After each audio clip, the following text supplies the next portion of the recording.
présent, place à l'invité du MAG. Et cet invité est un des artistes qui hisse haut le drapeau de la Guinée en Afrique de l'Ouest et dans le monde de la musique. Entre afro-pop et dancehall, il sort un deuxième album intitulé Champion Youth, volume 1. King Alasco est l'invité du MAG. Bonsoir. Bonsoir. Soyez le bienvenu au Journal Afrique. Merci beaucoup. Alors, Champion Youth Volume 1, c'est un album qui vous positionne comme des piliers de la musique urbaine en Afrique de l'Ouest. Peut-être, avant qu'on écoute un petit peu de son, quelle est la tonalité? Qu'est-ce que vous avez mis dans ce deuxième album? Et dans ce deuxième album, on va rencontrer tout genre de musique. Il y aura de l'afrobeat, il y aura du dancehall, du reggae, et de l'afro-mandingue de chez nous, qui est Conakry. Et il y aura un peu de tout. Donc, je rends grâce à Dieu. J'ai finalisé l'album. L'album est prêt. Donc, Conakry est déjà chaud pour accueillir le King. On écoute un petit extrait et puis on en reparle. Extrait, ça s'appelle Koumi. À tout de suite.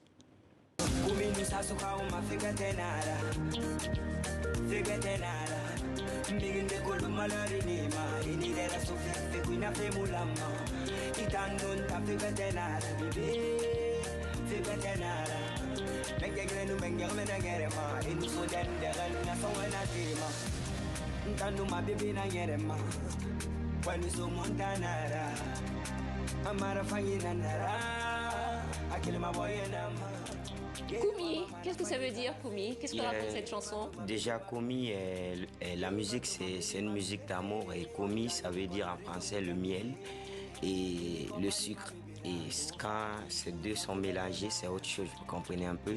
Donc, je parle un peu d'amour dans le son entre un homme et une femme. Et donc, c'est un peu de ça. Et alors, dans cette chanson, vous chantez, puisque vous avez l'habitude de chanter dans des langues locales, là, vous chantez dans quelle langue? Ça, c'est en Soussou. C'est en Soussou. Oui, ça, c'est en Soussou. C'est une langue de chez nous. Et déjà, je suis Soussou aussi. Et donc, c'est l'une des langues la plus parlée de chez nous. Et donc, alors, vous expliquez que vous voulez faire également de l'afro-mandingue, c'est ce que vous disiez tout à l'heure quand on en discutait. Comment est-ce que vous définiriez ce style, l'afro-mandingue?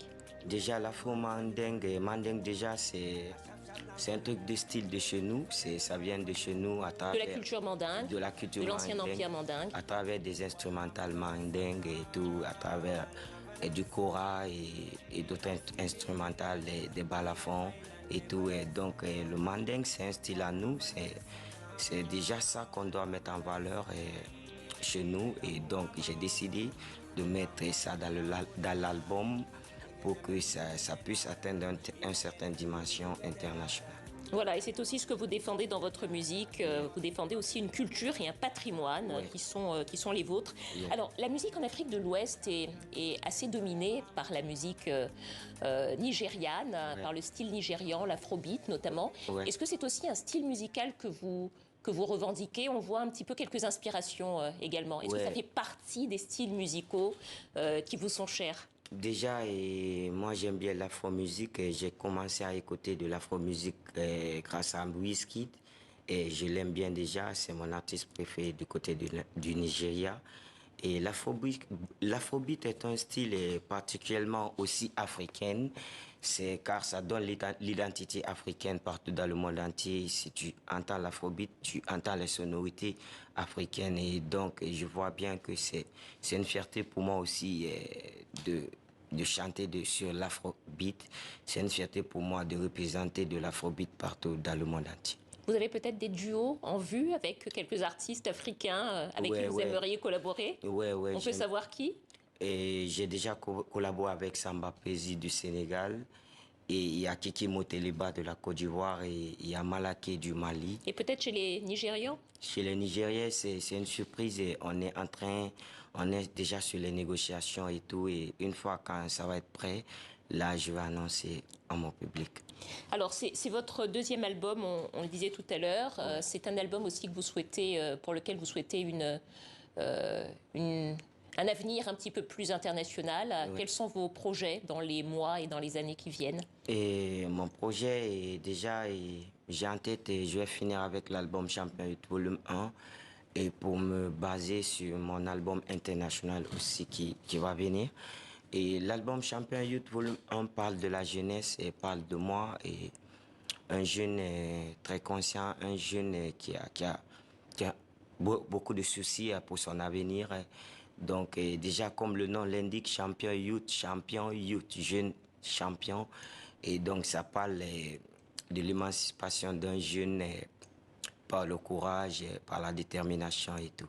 Ce qui est aussi votre histoire, car c'est comme ça que vous avez commencé dans la musique, c'est bien ça? J'ai commencé la musique en 2013, et c'était dans le quartier. Avant, j'étais dans un groupe de danse et j'étais danseur. Mais mes amis ont vu que j'avais une belle voix. Ils m'ont dit pourquoi pas essayer, tu vas chanter. Et j'ai essayé à écouter des artistes jamaïcains, des reggaeman comme Bob Marley, Richie Spice et Buju Banton. Et c'était en 2015 et j'ai découvert notre grande star, notre légende Takana Zion, qui m'a aussi poussé à chanter, qui m'a aussi poussé de faire du reggae music et du dancehall aussi. Et aujourd'hui, vous voilà avec ce deuxième album, Champion Youth, volume 1. On vous souhaite bonne chance à vous merci beaucoup. Et à l'album. Et on va refermer le journal en musique avec un autre de vos titres, Don Dada. Merci à vous d'être venu nous voir. Merci beaucoup. C'est la fin de ce journal. À demain. Yes.